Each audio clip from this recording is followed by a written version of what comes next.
საღამშვიდობისა ეს ქვეყანა შენია გაიზიარე პასუხისმგებლობა დღეიდან ჩვენ ვუერთდებით კამპანიას რომლის ფარგლებშიც თვეში ორჯერ ყოველ მეორე სამშაბათს საღამოს ეთერში სწორედ ამ კამპანიის ფარგლებში მომზადებულ გადაცემებს დაუთმობთ. ეს არის ევროკავშირის მიერ მხარდაჭერილი კამპანია, რომელსაც საქართველოში ჟურნალისტიკის რესურს ცენტრი ახორციელებს. ღირებულებების აქტიური მოქალაქეების წარმოჩენა და საზოგადოებრივი ორგანიზაციების საქმიანობის პოპულარიზაცია. ეს ის ძირითადი ამოცანებია, რასაც კამპანია ემსახურება. შესაბამისად, ჩვენი ეთერის საშუალებით ჩვენც შევეცდებით გაჩვენოთ, რას აკეთებენ თქვენთვის საზოგადოებრივი ორგანიზაციები და სამოქალაქო აქტივი, რა როლი და მნიშვნელობა აქვთ მათ სახელმწიფოს მართვა განვითარებაში.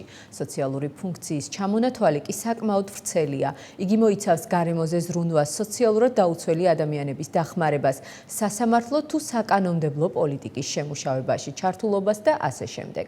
თუ ვინ რას აკეთებს ჩვენს ქვეყანაში ამ კუთხით და რა იცვლება ამგვარი ბრძოლის შედეგად. სწორედ ამაზე გესაუბრებით მომდევნო 1 საათი. დღეს ჩვენი გადაცემის სტუმრები არიან. პირველ ბლოკში ირმა ზოიძე, საზოგადოება ბათომის წევრი, მალხაზ ჭკადუა, არასამთავრობო ორგანიზაცია საერთაშორისო გამჭვირვალობა საქართველოს რეგიონული ოფისების კოორდინატორი და თამარ მამეიშვილი, ბათუმის დემოკრატიის სკოლის კოორდინატორი. ვიდრე სტუმრებს წარმოგიდგენთ და საუბარს დავიწყებთ, ნახოთ სიუჟეტი, რომლითაც უკეთ გაიგებთ პროექტის და კამპანიის შესახებ.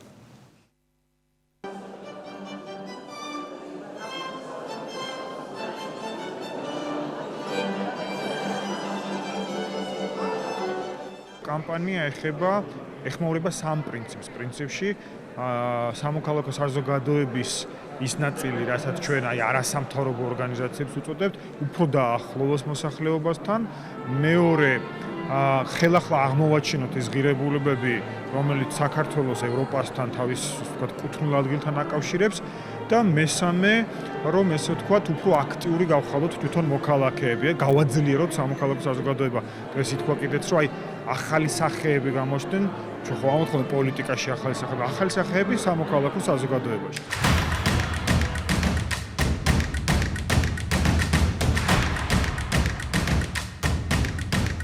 ახალი სახეების ნაწილი რეგიონებში კამპანიამ ეს ქვეყანა შენია უკვე აღმოაჩინა. მაია ბიძინაშვილს ნუკრიანიდან, თამარ დვალიშვილს გურჯაანიდან, ლალი ხანდოშვილს ქედადან მალე ახალი გმირები შეემატება.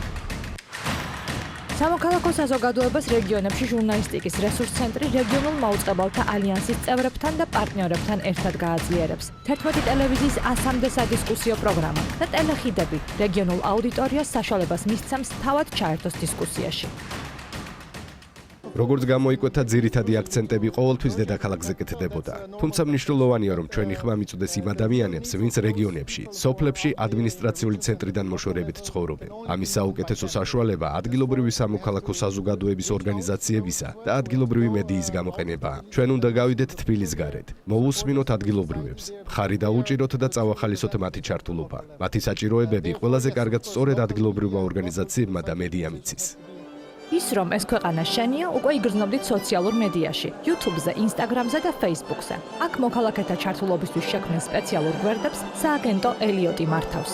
უკვე მივახციეთ იმას, რომ გვაქვს აქტიური დისკუსიები, დებატები და რაც თავარია, დიალოგი გვაქვს დაპირისპირებული აზრის მქონე ადამიანებს შორის ჩვენი პოსტების ქვეშ. რამდენიმე თვეა უკვე ეს გვერდები იმართება, გქონდა სხვადასხვა ტიპის თემები, მაგალითად ტერმინების გაცნობა, დიდი ქართველი კულტურის მოღვაწეების ნაზრევების გაცნობა, სხვადასხვა ღირებულებებთან დაკავშირებით, სამოქალაქო აქტივისტებთან დაკავშირებით. წარმოაჩენთ კონკრეტული ორგანიზაციები და ადამიანები, რომლებიც სამოქალაქო აქტივებში არიან ჩართულები. ეხლა ვართ ერთგვარ ცვლილებების ეტაპზე და ვაახლებთ კონტენტს, ფორმატს ვაახლებთ, თვითონ კონტენტის, გვექნება მეტი ვიდეო სიუჟეტი, გვექნება პატარა ანიმაციებიც, ბავშვები ჩავრთეთ იმისთვის, რომ მათ ენაზე, კიდევ უფრო მარტივ ენაზე ვისაუბროთ სამოქალაქო აქტივიზმის აუცილებლობაზე, საჭიროებაზე, დასავლურ ღირებულებებზე, თანასწორობაზე და ბევრ სხვა იმ თემაზე, რომელიც ჩვენ გვერდებზე აქტიურად არის განხილული. სექტორის დაბადებასთან ერთად დაიბადა გარკვეული სტერეოტიპები. ეს უმეტეს შემთხვევაში განპირობებული იყო გარკვეული ინტერესთა ჯგუფებისგან მოდიოდა.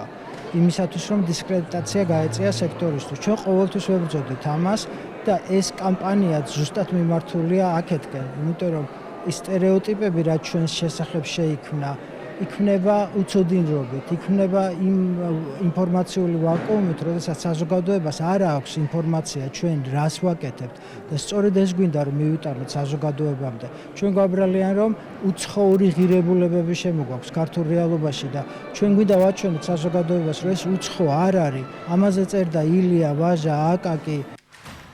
რას ვეთქვი მე ჩემს ქვეყანას ახალს და რას მეტყვის იგი მე?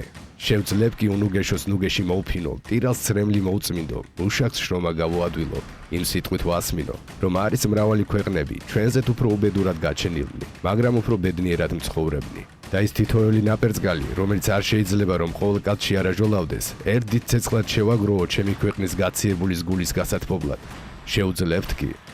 ილიას ეს სიტყვები უკვე იქცა კამპანია ეს ქვეყანა შენიას მთავარ მოტივად. მადლობა სიუჟეტისთვის, მოგესალმებით. ირმა გვერდება მაცნე სტუდიიდან, მოგესალმებით ქალბატონო ირმა, მადლობა გადაცემაში მონაწილეობისთვის. დავიწყოთ საუბარი თქვენთან. პირველი დისკრედიტაცია, რაზეც სიუჟეტშიც იყო საუბარი, ის რომ ხშირად მიდიოდა იმაზე საუბარი, ეს ბრჭყალებში გრანტიჭამი არასამთავრობო ორგანიზაციები. მოდი ვისაუბროთ იმაზე, რა სიკეთე მოაქვს არასამთავრობო ორგანიზაციებს, სამოქალაქო გაერთიანებებს და ასე შემდეგ და რას შეიძლება ემსახურებოდეს დისკრედიტაციული განცხადებები მათი მისამართით. ჩემთან არის პირველი შეკითხვა? ხო, იცით რა, მე მგონია რომ ძალიან სამწუხაროა, როდესაც ჩვენ ქვეყნის დამოუკიდებლობიდან ათეული წლების შემდეგ გვიწევს იმაზე თავიდან საუბარი, რაღაც მგონია რომ მართლა ეხლა ვიწყებთ სამოქალაქო საზოგადოების ჩამოყალიბებას, საერთოდ სახელმწიფოს ჩამოყალიბებას, თუ ჩვენ გვიწევს საუბარი იმაზე, რას აკეთებს მესამე სექტორი, რა როლი აქვს მას და რატომ უნდა არსებობდეს. ანუ ძალიან უხერხული და უცნაური მგონია, მაგრამ ნუ ფაქტია რომ ამ მოცემულობაში ვართ. რაც ძალიან სამწუხაროა, ძალიან დიდი როლი აქვს, ხო? მართლა მიჭირს ამაზე თავიდან და ამ ესეთ აქსიომაზე 2x2 4 რაც არის, ამაზე საუბარი, რომ არა მესამე სექტორი არის ერთ-ერთი განმაპირობებელი იმისა, თუ როგორი წყობა არის, რა სისტემა მუშაობს სახელმწიფოში. თუ ის ძლიერია, შესაბამისად ძლიერია ქვეყანაც და ძლიერია ყველა სახელმწიფო ინსტიტუტი და არაფორმალური საზოგადოებაც, ასე რომ შეიძლება ლოგიკურია ის, რომ ჩვენ ამაზე ვლაპარაკობთ დღეს, იმიტომ რომ როგორც ჩანს, არც მესამე სექტორი არ არის ესეთი ძლიერი, რომ ჩვენ უკვე რაღაც უფრო სიღრმისეულად, უფრო სხვა ტიპის ანალიზი ვაკეთოთ და არ ვსაუბრობდეთ მხოლოდ იმაზე, რომ რა როლი აქვს მესამე სექტორს. ნუ თუ თქვათ ბუკვალურად მიუდგებით მას, ვიცით რომ არ მედიატორია, ხო, საზოგადოებასა და ხელისუფლებას შორის. ის აკავშირებს ამ ორ გოლს, მადლობა. ირმა, დაგიბრუნდებით შემდეგ უკვე თქვენი ორგანიზაციის მიერ გაწეული კონკრეტულ საქმიანობებთან დაკავშირებით. მალხაზ, მოგესალმებით კიდევ ერთხელ. მადლობა გადაცემაში მონაწილეობისთვის. ჩვენ ეთერის დაწყებამდე ვიხსენებდით რამდენიმე кейს სამოქალაქო საზოგადოების აქტიურობისას.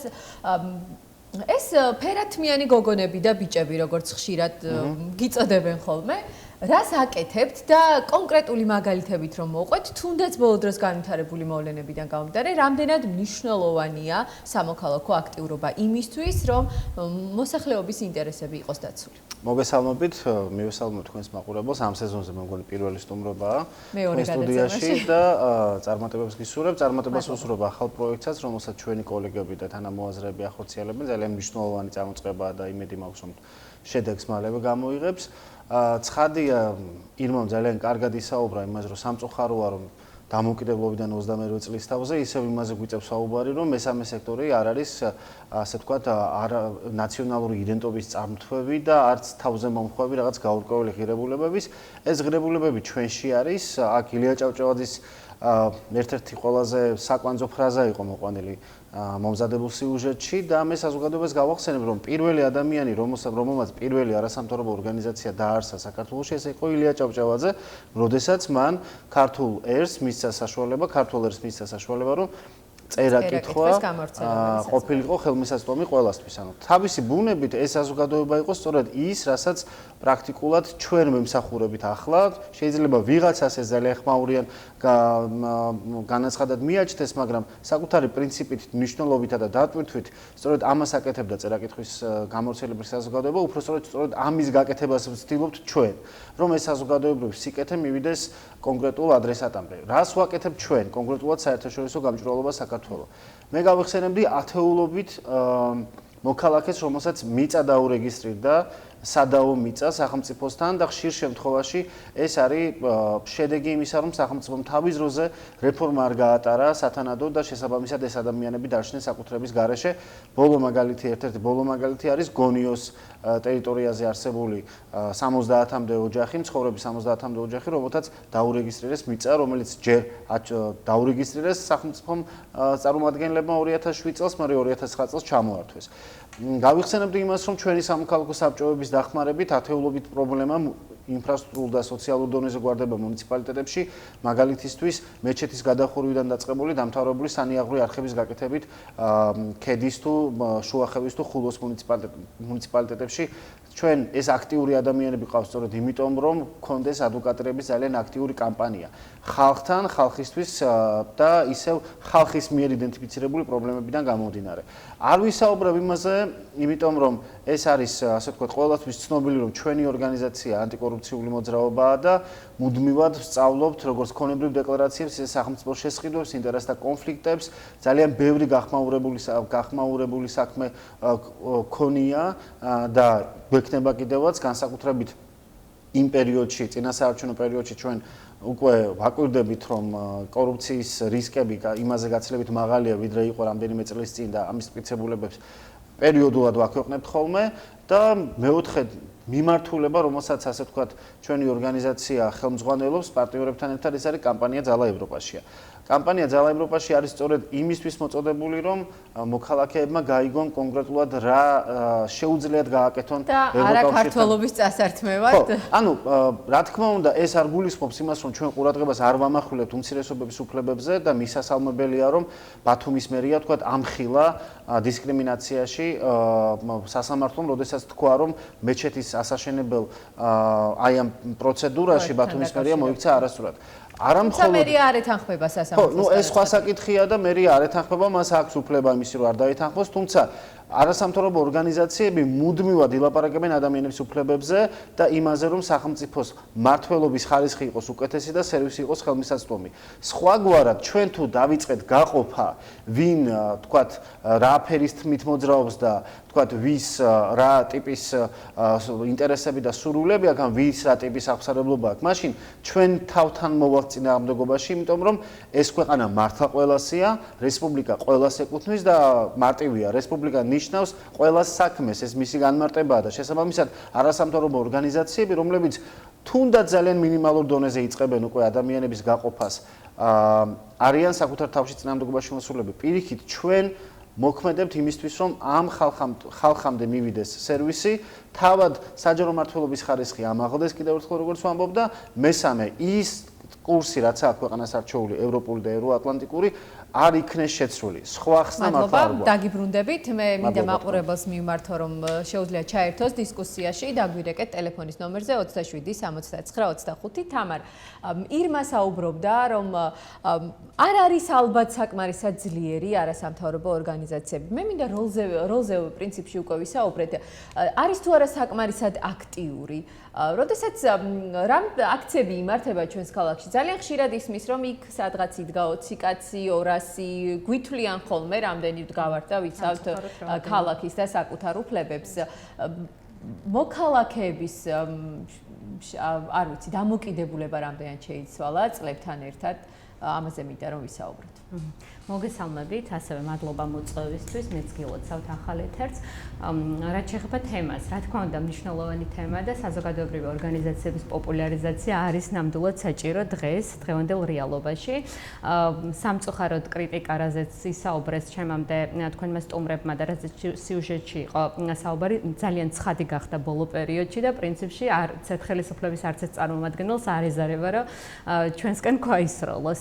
ხო, ერთი მხრივ ეს იმაზეც მეტყველებს, რომ სამოქალაქო სექტორი, მესამე სექტორი გაიზარდა, უფრო გაძლიერდა და პრინციპში მე ვიტყოდი, რომ მესამე სექტორის ნაწილობრივ ალბათ დამსახურებაცაა, რომ სამოქალაქო საზოგადოება, ადამიანები, ჩვენი ქვეყნის მოქალაქეები დღეს უკვე ახერხებენ მობილიზებას, ორგანიზებას და დღეს უკვე სახეზეა სამოქალაქო საზოგადოების მობილიზების მაგალითები და ბოლო პერიოდის აქციები, ზაფხულის აქციები, ამის კიდევ ერთი დადასტურება.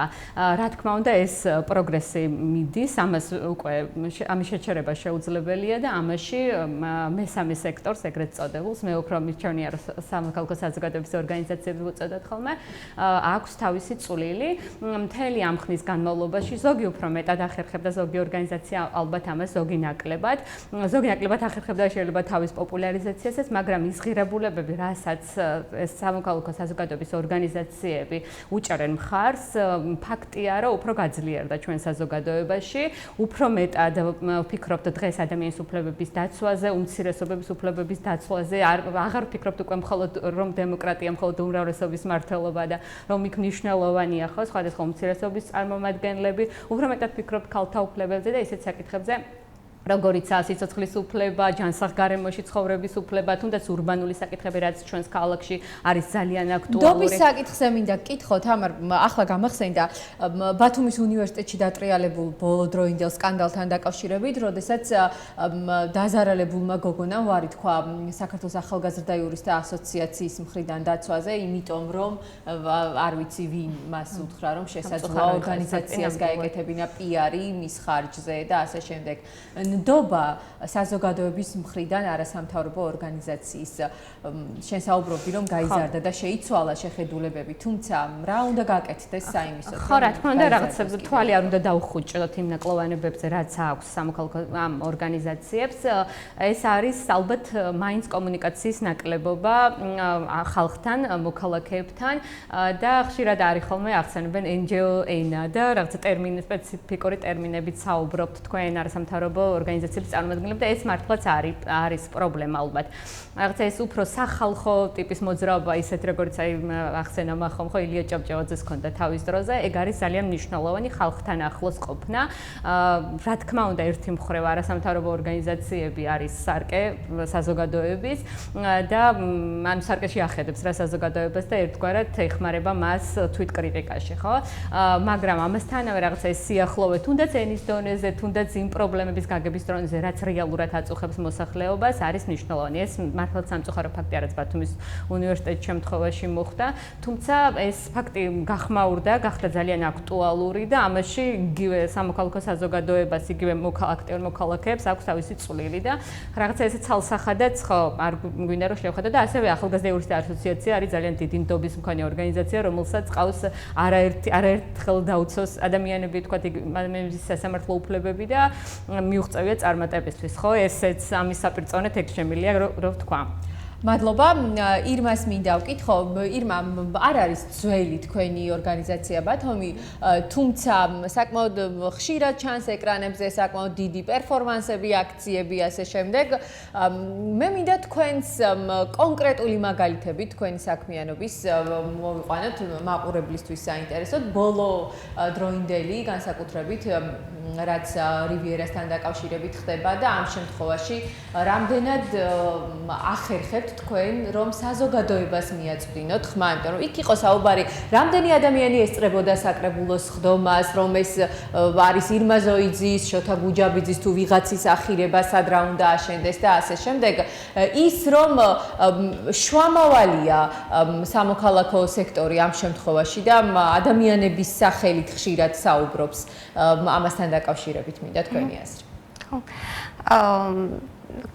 დიახ, ნამდვილად გეთანხმებით. ჩვენ შემთხვევაში, ბათუმის შემთხვევაში, შემიძლია ვთქვა, რომ რაღაცა კლასიკურად გამვითადა ჩვენი ორგანიზაცია, ჯერ იყო რაღაც სამოქალაქო მოძრაობა, ადამიანები შევიკრიბეთ, ვისაც საერთო აზრი ჰქონდა და რაღაც ერთნაირი ღირებულებები, არ ჰქონდა არანაირი მიზანი, რომ ორგანიზაცია შექმნილიყო, უბრალოდ რაღაც დიდი ხნის განმავლობაში არაფორმალურად ურთიერთობდით, სხვადასხვა ადგილას ვიკრიბებოდით, მსჯელობდით იმ თემებზე, რომელიც ყველას ერთნაირად გვაწუხებდა და შემდეგ მოხდა რაღაც ფორმა მიეცა ამას, იურიდიული, უბრალოდ დავრეგისტრირდით და დაერქვა სახელი, რეესტრში გაჩნდა ორგანიზაცია და პრინციპში ამით არაფერი არ შეცვლა ჩვენს საქმიანობაში, გარდა იმისა, რომ რაღაცა უფრო თანმიმდევრულები გავხდით, უფრო ორგანიზებული ხასიათი მიიღო იმას, რასაც მანამდე ვაკეთებდით თუ მანამდე ისე ვიკრიბებოდით, რაღაც უფრო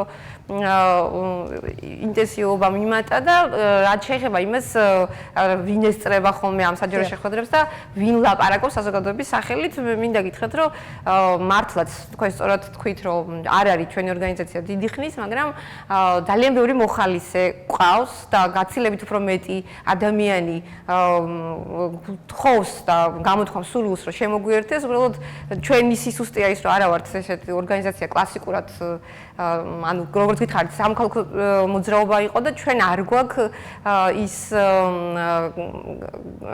პირობა და განათლება, მავიცი, შეიძლება ძალიან ისე მარტივ ენაზე რო ვთქვათ, რომ ამ ადამიანებს, ვინც ზუსტად ისევე ფიქრობენ და ისეთივე მუხტი აქვს და ისე დაუგროვდათ პრობლემები, როგორც დანარჩენი ისინი, ვინც ვთქვათ დღეს ჩანვართ საჯაროდ, ამათ მობილიზების პრობლემა გვაქვს, თუმცა გეუბნებით, რომ ადამიანები ინტუიტიურად მოდიან ჩვენთან, ურთიერთობენ, უკვე შეიძლება ვთქვათ, რომ ირმაზოიდე და შოთაგუძაბიძე აღარ არის, პირიქით, მეცაც გეტყვით, რომ ახალგაზრდები მოდიან ჩვენთან და გთხოვენ, რომ იგივე თემაზე ისინი აწყობენ აქციას ან რაღაც ინიციატივა აქვს და ჩვენ დავეხმაროთ, ჩვენ ჩავერთოთ და თქვათ, ჩვენ ვიყოთ მონაწილეობა, ასე რომ არ მგონია და ნამდვილად ასეა, ჩვენ ამას ხედავთ ციფრებშიც, რომ საზოგადოების ნაწილი ადამიანების უბრალოდ გაცილებით დიდია და გაიზარდა და სახელებით, გვარებით შეგვიძლია ვთქვათ, ვინ არიან ისინი, ვინც უკვე მოხალისეების ზონაზე. ჩვენ ჯერჯერობით წევრის რაოდენობა ესე უფრთხით და არ გაგვიზრდია, თუმცა ალბათ მოვიდა ეს დრო, რომ ახალ ადამიანებს ისინი, ვინც უკვე დიდი ხანია ჩვენთან ერთად არიან და ორგანიზებას უკეთებენ, ინიციატორები არიან რაღაცეების, ახალ იდეებს გვაწვდიან, ისინი წევრებად ვაქციოთ, მაგრამ ჯერჯერობით ისინი არიან მოხალისეების ზონაზე და დაძთავარია ისინი არიან ახალგაზრდებიც, ასაკიანი ადამიანები, სხვადასხვა პროფესიის ადამიანები, ასე რომ მე ამაყი ვარ და ძალიან ისე შემიძლია თამამად თქვა, რომ ეს არის ის თანამოაზრეების ადგილი, რაც ჩემი აზრით საბოლოო ჯამში, რატომ არის სამოქალაქო საზოგადოების ეს ორგანიზაციები საინტერესო, იქ ყველა არის ერთნაირ ვექტორზე, იქ უფროს უმცროსები არ არიან, უბრალოდ არის ორგანიზაცია, სადაც ყველაფერს ჭირდება დაგეგმვა და თანმიმდევრულად განხორციელება და ამაში ყველა თავის როლს პოულობს და ჩვენ მინდა თქვა, რომ სწავლობთ, ჩვენ თვითონაც ვიზრდებით როგორც ორგანიზაცია და თაკოს მინდა გამოვეხმაურო და ვთქვა, რომ რასაც ახლა თაკო ამბობდა, ეს იზომება კიდეც, ანუ ყველაფერი იზომება და მათ შორის სამოქალაქო საზოგადოების ხარისხით და მათი როლი და ესე შემდეგ და ცნობილია, რომ არის ჩვენი სისუსტე, არასამთავრობო ორგანიზაციების სისუსტე არის, რომ ვერ ვართ ისე ახლოს საზოგადოებასთან და ვერ ვლაპარაკობთ მესიჯებს. ეგეც გამოუსწავლობის ჩვენ შემთხვევაშიც ბათუმზეც ვიღაცას ჰქონდა განცდა, რომ ეს რაღაც თემა ურბანიზაციის, განსაკუთრებით კულტურული მემკვიდრეობის რაღაც ექსკლუზივი იყო, მხოლოდ ბათუმის და ამაზე ჩვენ და გულაპარაკა და გახდა ალბათ ბოლო პერიოდში უფრო საყოველთაო ეს თემა. ხო, მე ისიც ვიტყვი, მაგალითად უკვე ირმაზოიძის და შოთაგუჯაბის. კი, აი ზუსტად კარგია რომ ამას თქვენაც აღნიშნავთ, მაგრამ რის თქმა უნდა, იყო მაგალითად ხვდებოდნენ ქუჩაში არქიტექტორებიც კი, რომლებიც მეუბნებოდნენ, რომ აი იქ რომ კი ამას რო აპროტესტებთ, იქ რო რაღაცა ხდება, იმას რატო არ აპროტესტებთ, აი იმათ ვერ ხედავთ, ანუ რაღაც განსაგონდათ, რომ აი ახლა ის რო ცუდია და აგერ კიდე რაღაცა გვერდზეც ფუჭდება, ამაზეც უნდა ილაპარაკოთ, მაგრამ ამაც უნდა ილაპარაკოთ. მე კი არა და თქვათ ჩემს წინ რო რაღაცა ფუჭდება, მე კი არ უნდა ვთქვა ამაზე. აი ის მოვლენ ახლა ის ბათუმის წარმომადგენლები და ისინი ილაპარაკებენ. სწორედ ამისკენ არის მიმართული აღნიშნული კამპანია. თუმცა ნელ-ნელა იცვლება ეს დამოკიდებულება, უბრალოდ ეს ადამიანები ხვდებიან, სად უნდა მივიდნენ იმ შემთხვევაში თუ აწუხებთ ეს პრობლემა და მე მგონია ეს ძალიან მნიშვნელოვანია. მალხაზ, თქვენ ახსენეთ განვლილი სამუშაოები ჩატარებული და როდესაც ისმის საზოგადოების მხრიდან და არის იმ ადამიანების მხრიდან, ვინც კარგად არიცნობს არასამთავრობო ორგანიზაციების მუშაობას, რომ ესენი რაღაც ფინანსებს ჭამენ, იღებენ გრანტებს და ამის ახსნა მინდა შენგან, როგორც არასამთავრობო სექტორის წარმომადგენლისგან, რომ გრანტი ეს არ არის საბიუჯეტო თანხა და ხშირად თქვენ სწორედ მაკონტროლებელ როლში ხართ ხშირად იმ ადამიანების მისამართით, ვისაც ხელი მიუწვდება ჩვენს კონკრეტულ ფინანსებზე. აი ამაზე მინდა რომ უფრო დეტალურად ვისაუბროთ, რამდენადაც შესაძლოა. სამწუხაროდ ჩვენ არ ვართ ის ქვეყანა, სადაც არასამთავრობო ორგანიზაცია, რომელიც აიღებს თანხას სახელმწიფოსგან გარკვეული პროექტის დასაფინანსებლად, დაზღვეული იყოს, რომ სახელმწიფო არ ჩაერება ამ პროექტის განხორციელებაში. იმ ქვეყნებში, სადაც ჩვენ ყოფილვართ ან შეგვისწავლია პრაქტიკა, ბევრ ქვეყანაში მართლა სახელმწიფო აძლევს არასამთავრობო ორგანიზაციას თანხას არამხოლოდ ცნობიერების ასამახლებლად, არამედ გარკვეული სერვისის მისაწოდებლადაც კი, იმიტომ რომ იქ არსებობს სწორედ ეს მაგალითი, სახელმწიფოს ურჩევნია მოდარაჯე ძალს, რომელიც მუდმივად ყებს, ანუ ამ შემთხვევაში watchdog ორგანიზაციას, არასამთავრობო ორგანიზაციას, მისცეს ფული იმისთვის, რომ თქვას, რომ აჰა ბატონო, ამ სერვისის მიწოდება იყოს თქვენზე. ისევ ხალხის ფულით, მან ერთგვარად თავს იზღვევს, რომ აი ხარჯების გამჭვირვალობა უზრუნველყოს და კითხვები იყოს პირდაპირ არასამთავრობო ორგანიზაციასთან, ხო? რაც შეეხება იმ თანხას, რომლითაც თქვათ აქ წარმოდგენილი სამი ორგანიზაცია ფინანსდება. მე ვილაპარაკებ ჩემს ორგანიზაციაზე, იმ ორგანიზაციაზე, რომელსაც წარმოვადგენ. არასამთავრობო ორგანიზაცია საერთაშორისო გამჭვირვალობა საქართველოს ძირითადი დონორები არიან შვედეთი და ნორვეგია. ვიღაცას ძალიან ბევრს შეხვედრების დროს დაუსვამს ჩემთვის კითხვა, რომ რატომ არიან დაინტერესებული ეს ქვეყნები, რომ აი რაღაცა კონსპირაციული თეორიები აქვთ ხოლმე, რომ რაღაცა აი არ მოსწონთ როგორ ვაგებთ ქარქაში ხმალს, ხინკალს როგორ ვჭამთ, არა ბატონებო. მარტივი ლოგიკა არის ამ ყველაფერში.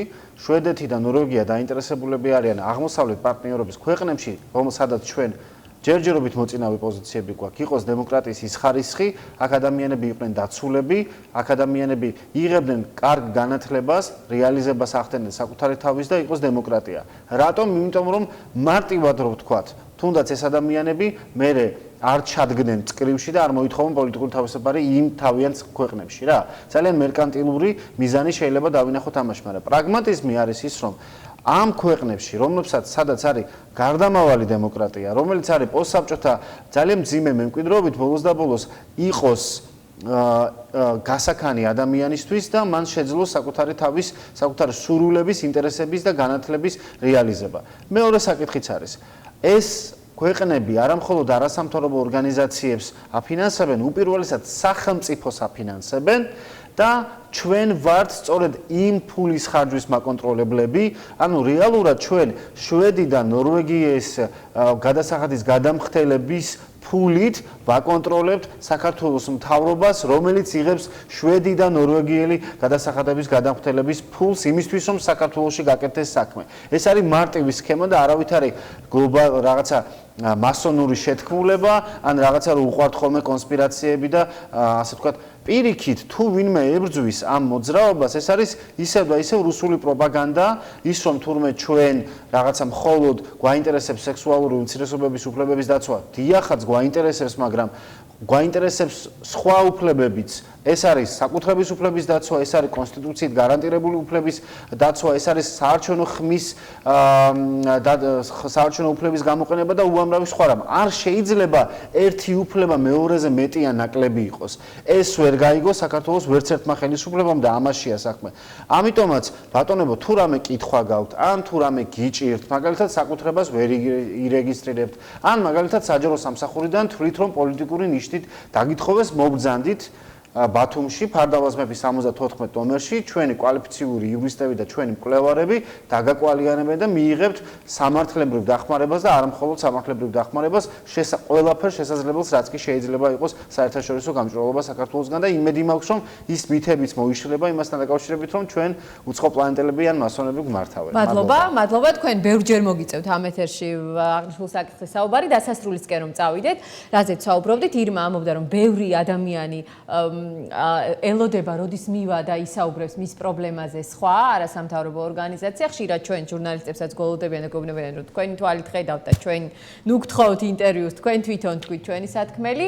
რა უნდა გაკეთდეს იმისთვის, რომ ადამიანები მიეჩვინონ, რომ საკუთარ პრობლემებზე ისაუბრონ თავად, რომ ისინიც არიან ამ საზოგადოების სრულფასოვანი წევრები და აქვთ უფლება, რომ ისაუბრონ თავიანთ პრობლემებზე და დავასრულოთ გადაცემის პირველი ბლოკი. ხო, რაღაცა ის რეცეპტივით რა უნდა გაკეთდეს, ცოტა რთული სათქმელია. თუმცა მე მგონია, რომ ეს ბოლო რამდენიმე ხელისუფლების პირობებში არც ერთმა ხელისუფლებამ არაფერი არ გააკეთა საქართველოში სამოქალაქო საზოგადოების განვითარებისთვის და ეს ტვირთი მედიაზე და სწორედ სამოქალაქო სექტორზეა ძირითადად და მიხარია, რომ დღეს მართლა ამის ნიშნები ნელ-ნელა შეინიშნება, რომ სამოქალაქო კიდევ ერთხელ აღნიშნავს, სამოქალაქო საზოგადოება უფრო ძლიერია. თუმცა ხო, მაინც ვიტყვი, რომ ინდივიდების დონეზე და ორგანიზება კიდევ უფრო მეტად გვჭირდება. რა თქმა უნდა, განათლება, განმეორდები და ბევრჯერ ნათქვამია, ხო, განათლება, ინფორმაციის ქონა არის ამ მხრივ ძალიან მნიშვნელოვანი და პრინციპში იგივე არ მისაუბრია მე ჩემს ორგანიზაციაზე, ჩემი ორგანიზაცია ბათუმში კონკრეტულად რასაც აკეთებს ბათუმის დემოკრატიის სკოლა, სწორედ დემოკრატიული განათლების პროგრამას ვახორციელებთ და ვცდილობთ, რომ საზოგადოების სხვადასხვა წევრებს, დაწყებული სტუდენტებიდან და დასრულებული საჯარო მოხელებიდან, მათ შორის პედაგოგებს, ჟურნალისტებს და ასე შემდეგ, ვცდილობთ, რომ ვუთხრათ მთავარი სათქმელი რატომ არის ჩვენი მსგავსი ქვეყნებისთვის დემოკრატია მნიშვნელოვანი და რომ დემოკრატია გადაგვარჩენს ყველაზე მეტად და არა ვთქვათ რაღაც სხვა ტიპის კავშირები სხვადასხვა ქვეყნებთან, ხო? და ამიტომ რაღაცა მე ვფიქრობ, რომ ესეთი ტიპის ინფორმაციის მიწოდება ადამიანებისთვის ახსნა ძალიან მარტივად, აი კომუნიკაციაზე ვისაუბრე, ხო? მარტივად თუ რატო გვჭირდება ჩვენ განვითარება, რატო გვჭირდება დასავლეთთან ურთიერთობა, რატო გვჭირდება ევროპული ინტეგრაცია და არა ვთქვათ რუსეთთან დაბრუნება და რაღაცა სოფლიოს გავლენების სფეროები და მსგავსი თეორიებისზე საუბარი, ხო? ამის ახსნა, ამაზე უფრო რაც შეიძლება ნათლად ჩამოყალიბება არის ძალიან მნიშვნელოვანი და მე მგონია, რომ ეს ეხმარება ადამიანებს უფრო გაძლიერდნენ, უფრო მიხვდნენ თავიანთ როლს ამ საზოგადოებაში და მე კიდევ ერთხელ რაღაცა ოპტიმისტურად დავსრულებ, მიხარია, რომ ამის მაგალითებსაც ვხედავ დღეს ჩვენ საზოგადოებაში და ასევე ჩვენს ქალაქში კონკრეტულად. ბევრი მაგალითი გქონია, ბევრია პრინციპში არ ვარ მართალი, მაგრამ რამდენიმე წარმატებული მაგალითი მართლაც გქონია ბათუმში, იგივე ბათუმის ბულვარის შემთხვევაში, რვაფეხას შემთხვევაში, როდესაც სწორედ სამოქალაქო საზოგადოების აქტიურობამ გამოიღო შედეგი და ჩვენ ამ შედეგს ვხედავთ დღეს და იმედი მაქვს, რომ ეს შედეგი დადგება ბათუმი რივიერას შემთხვევაში. მადლობა გადაცემაში მონაწილეობისთვის. ირმა ზოიძე, საზოგადოება ბათუმის წევრი, მალხაზ ჭკადუა, საერთაშორისო გამჭვირვალობა საქართველოს რეგიონული ოფისების კოორდინატორი და თამარ მამეიშვილი, ბათუმის დემოკრატიის სკოლის კოორდინატორი, ჩვენი გადაცემის პირველი ბლოკის სტუმრები. ჩვენ რეკლამის შემდეგ იმავე თემით სხვა სტუმართან ერთად დავბრუნდებით და გველოდეთ. ეთერში ეს ქვეყანა შენია, გაიზიარე პასუხისმგებლობა. გრძელდება ჩვენი გადაცემა. გადაცემის ამ ნაწილში ჩვენთან ერთად თიკო აბაშიძეა, არასამთავრობო ორგანიზაცია იელქანის დამფუძნებელი და ვიდრე თიკოსთან დიალოგს დავიწყებთ, ნახოთ სიუჟეტი და შემდეგ უკვე ვისაუბროთ. სამოქალაქო ორგანიზაცია, საზოგადოებრივი ორგანიზაცია, არასამთავრობო, იგივე მესამე სექტორი. ეს ტერმინებია, რომლებიც თითქმის ყოველდღიურად ხშირად დღეში რამდენჯერმეც გესმით. თუმცა აქტიურობის მიუხედავად მაინც ცოტა მიცის, რას გულისხმობს სამოქალაქო და საზოგადოებრივი გაერთიანება, ან რა როლი და მნიშვნელობა აქვს. რა როლი აქვს? არა. ორგანიზაციების შესახებ შეგიძლიათ გითხრათ თუ ვიცი რომ ისინი ანუ ბევრი ისეთ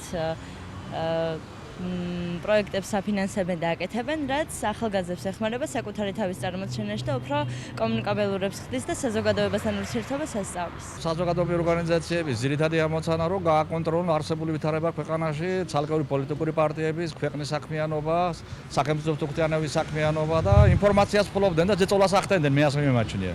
საზოგადოებრივი ორგანიზაცია წესრიგი და რა ვიცი სხვა მე არაფერი არ ვიცი. თუ გაქვს ინფორმაცია რა ტიპის ორგანიზაციები არიან, რა როლი და ფუნქცია აქვს? არ გსმენიათ არ გაგიგებთ? დღესდღეობით ქვეყანაში 10,000-ზე მეტი არასამთავრობო ორგანიზაციაა რეგისტრირებული. საქართველოში პირველი სამოქალაქო ორგანიზაცია 1800-იან წლებში ჩნდება და გამოწვევების კვალდაკვალ მრავლდება.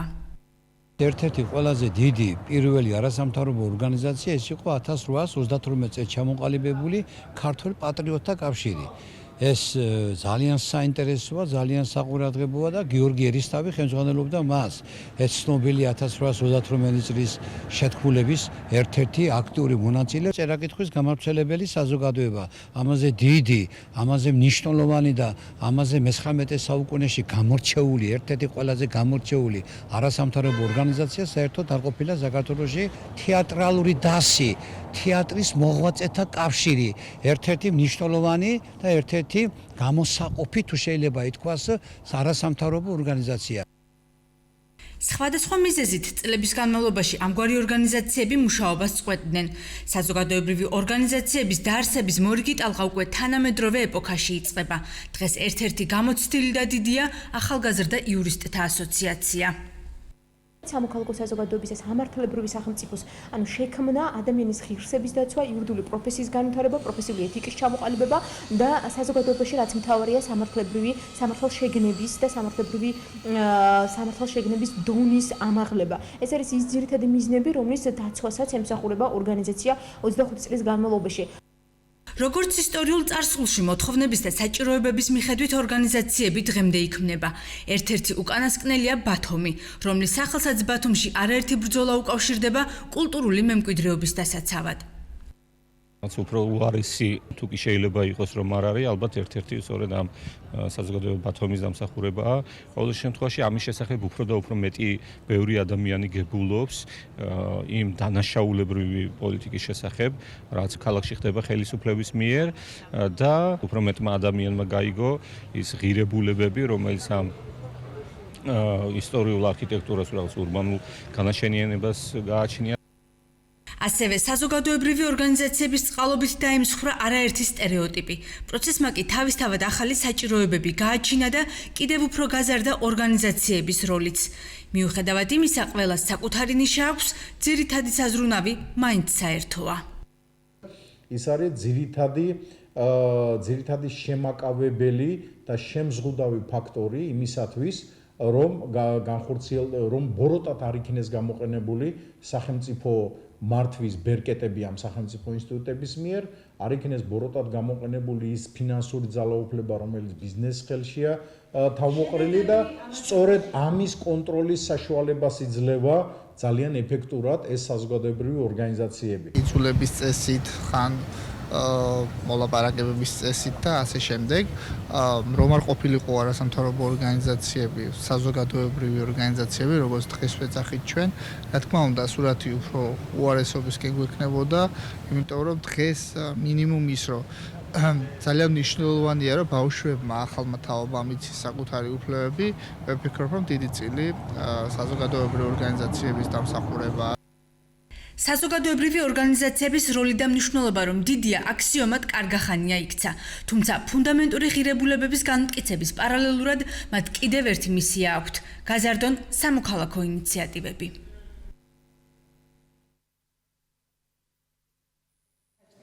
მადლობა სიუჟეტისთვის. თიკო აბაშიძესთან ერთად დაგიბრუნდით. მოგესალმებით, თიკო. მადლობა გადაცემაში მონაწილეობისთვის. დავიწყოთ შენი ორგანიზაციის ბოლო კამპანიით.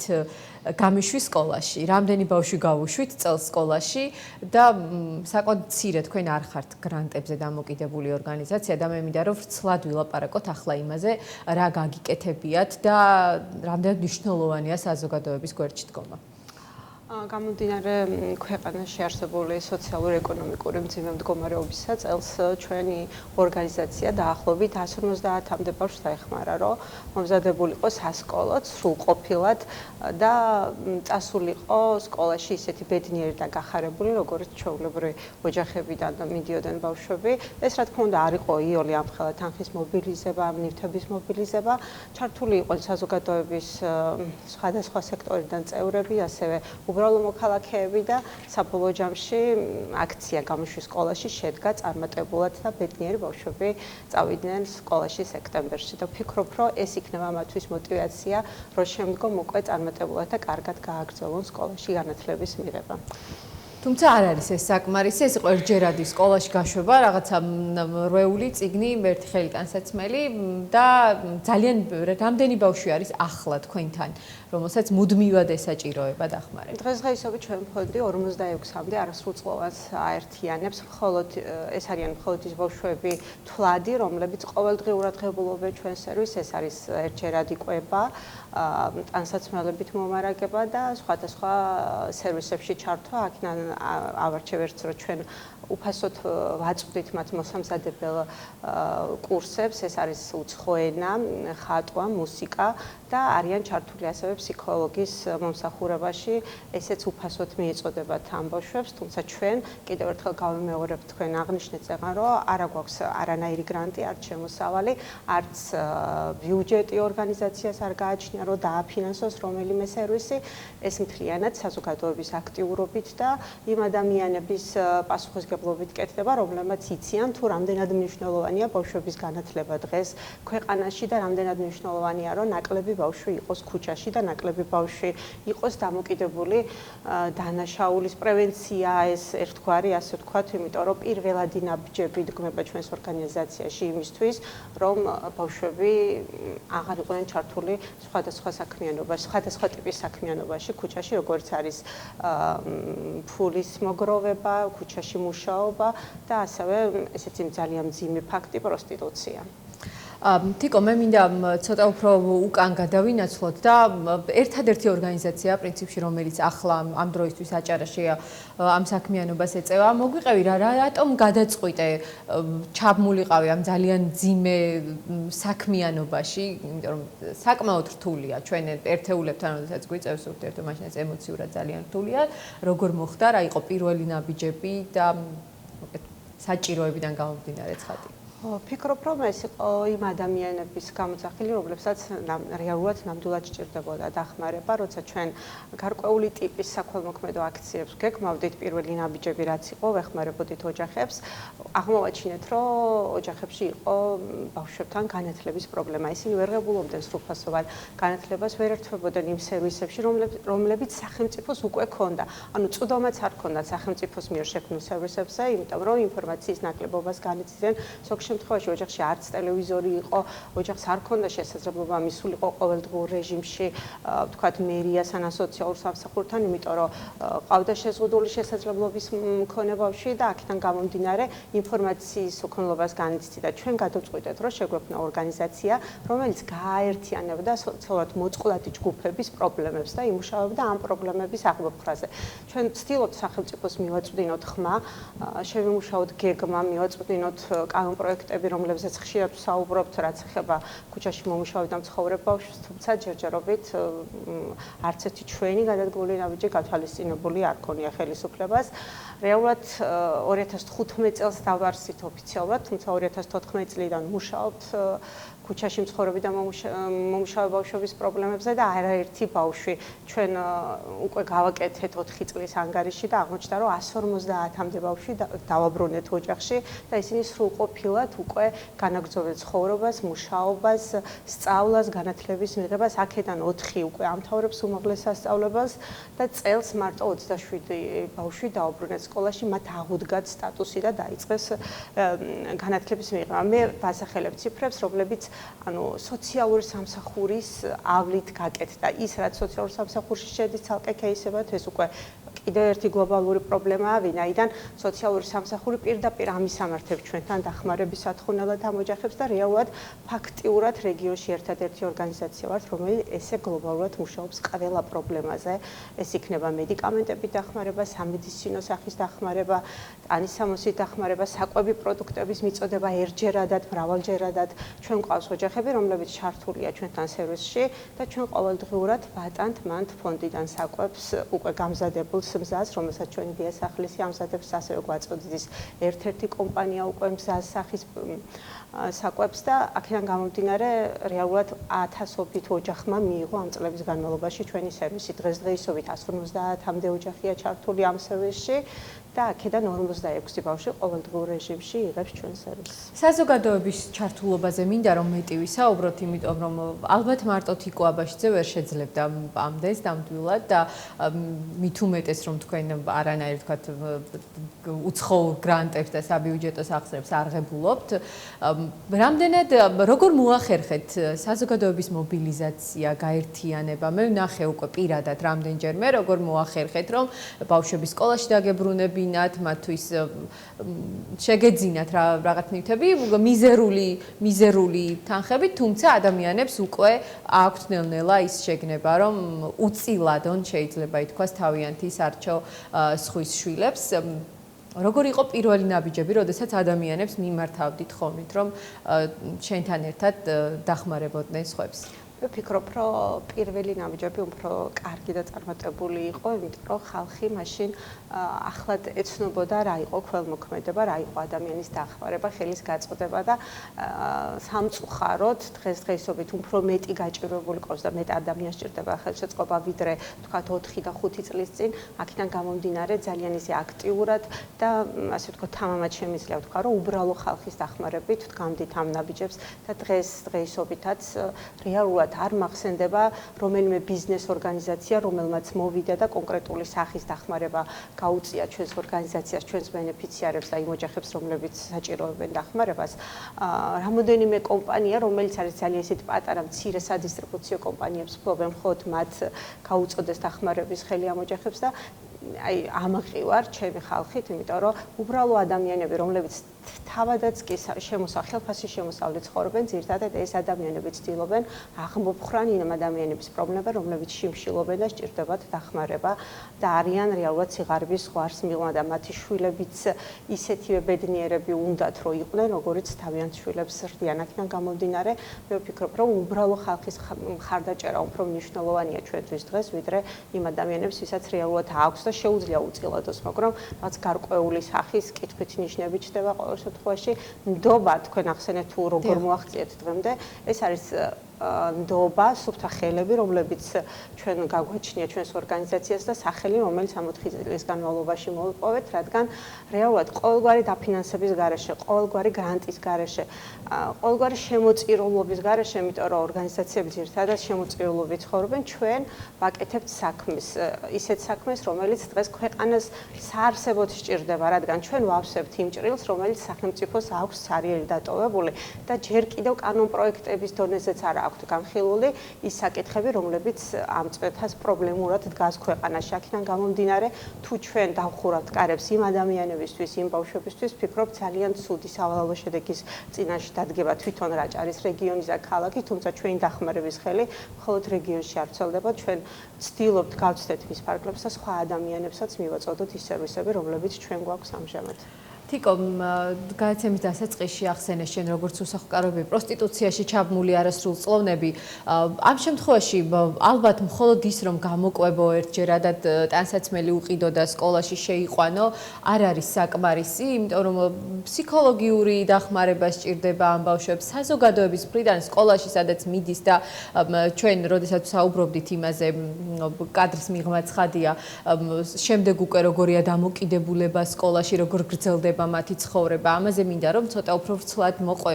დღეს ძალიან მნიშვნელოვნად და მტკივნეულად დგას ბულინგის საკითხი თუნდაც და მსგავს შემთხვევებში ალბათ უფრო მწვავედ. ჩვენთან თავს იყრის ის საკითხები, რომლებიც ვთქვათ, ყველაზე დაფარულია, ანუ ყველაზე ნაკლებად ცნობილია საზოგადოებაზე. როცა ერთ ჯგუფს, კონკრეტულ ჯგუფს შეიძლება რაღაც ამ პრობლემებზე ვესაუბროთ, რომლებსაც შეუძლიათ ამ პრობლემების მოგვარება, გარკვეული სახის, რა თქმა უნდა, უკვირთ, რომ ჩვენს ქალაქში შეიძლება იყოს მსგავსი ფაქტები, ან ჩვენს ქალაქში იყოს პროსტიტუცია არასრულწლოვნების, ან არსებობდნენ ადამიანები, რომლებიც სარგებლობენ ამ სერვისებით, თუმცა რეალობას რო ჩავხედოთ თვალებში, ჩვენ დაახლოებით 8 ბავშვი ყავდა, რომლებიც ფაქტიურად ქუჩას და ამ სიბინძურეს გამოვტაცეთ ხელიდან. დღეს ისინი არიან უკვე თავიანთ ოჯახებში, ჩვენ შევძელით მათი რეაბილიტაცია, მათი დაბრუნება საკუთარ ოჯახებში ცარიელი ხელებით. თუმცა დამოკიდებულება საზოგადოებისა იყო ძალიან ცუდი. არ დავმალავ, ბევრი საჯარო მოხელის მესიჯიც იყო ესეთი, ვერ გამოსწორდება, ვერ დადებთ შედეგს ამ ბავშვთან, კონკრეტულ ბავშვთან, შეიძლება ვერ იმუშავებთ გამორიცხულია, იმიტომ რომ ბავშვები, რომლებიც დაადრევა ასაკში იწყებენ სექსუალურ ცხოვრებას, მათ ეს გამოცდილება მიყვება ცხოვრების ბოლომდე და შეუძლებელია მათ კონკრეტული ნაბიჯი გადადგანთ საკუთარი თავის რეაბილიტაციისკენ. დღეს შედეგად 8 ბავშვი ჩვენი შრომის შედეგად უკვე საკუთარ სახლში დაბრუნდა და ღებულობს განათლებას.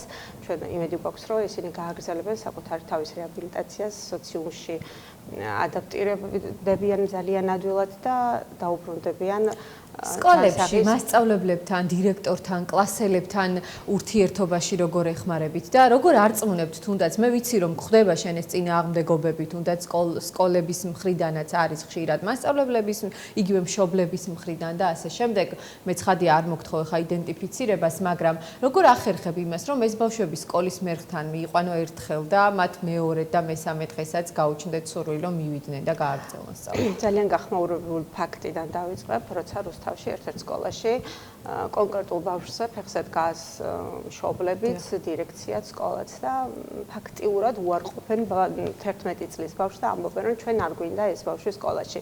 ჩვენ არაერთხელ აქაც შევხედავთ მსგავს პრობლემას, როცა 4 წლის წინ ერთ-ერთ არასრულწლოვანზე სკოლამ და სკოლის დირექციამ განაცხადა რომ ჩვენ არ გვინდა ეს ბავშვი. სად შეიძლება წავიყვანოთ ჩვენ სარიელი ხელებით ისეთი ბავშვი, რომელსაც არ აქვს 9 კლასი დამთავრებული და არ სურს სკოლას. თავისთავად ქალაქში წავყვანის ყველა სკოლა უარს ამბობს მსგავსი ბავშვის მიღებაზე. რა თქმა უნდა, ესე პირდაპირ არავინ არ გეტყვის, რომ ჩვენ არ გვინდა ეს ბავშვი, რეალურად ასახელება იცი რა ჩვენ ადგილი არ გვაქვს, იქნება სხვა სკოლა მოძებნოთ ან სხვაგან წაიყვანოთ. გზადაგზა ძებნაში ფაქტობრივად ამ ბავშვებს ეკარგებათ ის мотиваცია და სტიმული, რომელსაც ჩვენ ვდებთ პირველი მუხტი რაც არის, რომ იცი რა ჩვენ უნდა დაბრუნდე, ისწავლო, განათლება მიიღო, სხვა ბავშვებივით პროფესია გქონდეს და ცხოვრება გააგრძელო. ხშირ შემთხვევაში ხელში გვეკარგება ეს მუხტი. დამოკიდებულება ბავშვების მხრიდან, რაც სკოლაში ხდება, პედაგოგის მხრიდან, ამ ბავშვებს არ აქვს კორექტირებული თავიანთი ქცევები პირველ ეტაპზე და ამაში უნდა დაეხმაროს კლასის დამრიგებელი, დაეხმაროს სკოლა, დაეხმაროს სკოლის ფსიქოლოგი, რომლებსაც ხშირ შემთხვევაში ვერ გაურკვევიათ თავიანთი ადგილი თუ რა დანიშნულება აქვს და რატომ არიან ფიქრობენ, რომ მხოლოდ შეზღუდული შესაძლებლობის მქონე პირთათვის დახმარებისთვის მიიწვია იქ განათლების სამინისტრომ და არ აქვთ გათავისებული თავიანთი მოვალეობები.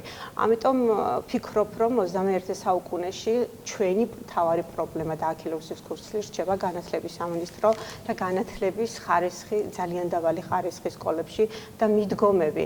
ჩვენ ვიცით, რომ არსებობს ესეთი კანონი პროექტი რეფერირების ხელშეკრულება, სადაც ძალიან ბევრი უწყებები შედის, ამ კანონზე აქვთ ხელი მოწერილი და რეალურად ანგარიშვალდებულები არიან სახელმწიფოს მიმართ, ანგარიშვალდებულები არიან საზოგადოების მიმართ ამ უწყებებმა, რომ იმუშაონ და შემდეგ უკვე შედეგებზე ისაუბრონ და ესე წარუდგინონ ხალხს თუ რა შედეგები დადეს ამ ბავშვებთან.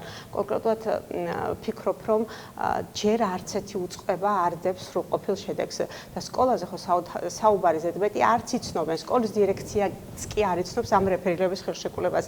სკოლის დამრიგებლები 3-4 წელია უკვე ამ რეფერირების ხელშეკრულებას ყოველწლიურად უგზავნიან ხოლმე სკოლის დირექციებს და პედაგოგები არ იცნობენ თუ როგორ უნდა იმუშაონ ამ რეფერირების ხელშეკრულებაში, როცა წაკითხულიც კი არა აქვთ და არ იციან რა უფლებები, რა მოვალეობები აქვს და როგორ უნდა იმუშაონ მსგავსი პრობლემების მქონე არასრულწლოვანებთან. ხშირ შემთხვევაში ჩვენ ვაძლევთ მითითებებს დამრიგებლებს, რომ ეხლა რა ნაბიჯი უნდა გადადგა, თუ არასრულწლოვანი სკოლაში არ გამოცხადდა, რამდენი ხანი არ იყო და თქვათ რა ბადებში უნდა მოიძიოს ეს დამრიგებელმა, როგორ უნდა გააძლიეროს თავდაპირველად ოჯახი და როგორ უნდა მიმართოს, თქვათ სოციალურ სამსახურს და ჩართოს ის ყველა უწყებები და რგოლები იმ სამუშაოებში, რასაც პრევენცია ქვია და ხშირ შემთხვევაში უკვე დაგვიანებულზე მივდივართ ჩვენ და რეალურად ბავშვები უკვე სკოლისკენ აღარ იხედებიან. მადლობა, დასასრულისკენ წავიდეთ თიკო და ბოლოს მინდა შენ მოგცე საშუალება რომ მიმართო საზოგადოებას. არ ვიცი, მისამართი უთხრა, საჭიროებები უთხრა, მე გაძლევ საშუალებას რომ შენ 1 წუთის ნახევარი წუთის განმავლობაში ეს თქვა და დავასრულო. ჩემს მიმართვას გავყოფ ორ ნაწილად. პირველად მიმართავ საზოგადოებას. ჩვენ არა მარტო არასრულწლოვანებს ვეხმარებით ოჯახში ძალადობის მსხვერპლ ქალებს, ვასაქმებთ მათ უქმნით პირობებს, ვიტოვებთ მათ შვილებს, სანამ ისინი ეძებენ სამსახურს. შექმნილია ყველანაირი პირობები ჩვენთან, რომ თავი იგრძნოთ ოჯახურ გარემოში, მოხვიდეთ, მიიღოთ კონსულტაცია, სამართლებრივი კონსულტაცია, იურიდიული დახმარება. მიიღოთ საჭირო ნივთები, ტანისამოსი, საკვები პროდუქტები და სხვა სერვისები, რასაც ვაერთიანებთ ამ 4-5 წლის განმავლობაში და ჩემი მეორე მიმართვა იქნება აჭარის ავტონომიური რესპუბლიკის თავმჯდომარის მიმართ. ბატონო თორნიკე, თქვენ ჩვენ დაგვკვირდით, რომ გამოგვიყოფდით ფარც იმისთვის, რომ ამ ბავშვების რეალური რეალური პრობლემების მოგვარება დავიწყოთ ფაქტიურად ხელისუფლებამ და ჩვენ ერთად. ჩვენ დღეს ვდგავართ პრობლემის წინაშე, თუ როგორ გადავიხადოთ იმ ფაქტის საფასური, რაშიც დღეს ეს ბავშვები არიან და თუ ჩვენ ამ პრობლემის წინაშე გავდგებით, ვფიქრობთ, რომ ეს ბავშვები დარჩებიან ქუჩაში და ის რაც ჩვენ ვიშრომეთ, ის რაც ჩვენ შედეგი დავდეთ ამ წლების განმავლობაში, ფაქტიურად გადაიყრება წყალში. მადლობა. მე დიდი იმედი მაქვს, რომ შენი შრომა წყალში არ გადაიყრება. თიკო აბაშიძე, არასამთავრობო ორგანიზაცია იალქანის დამფუძნებელი იყო, ჩვენი გადაცემის ბოლო სტუმარი.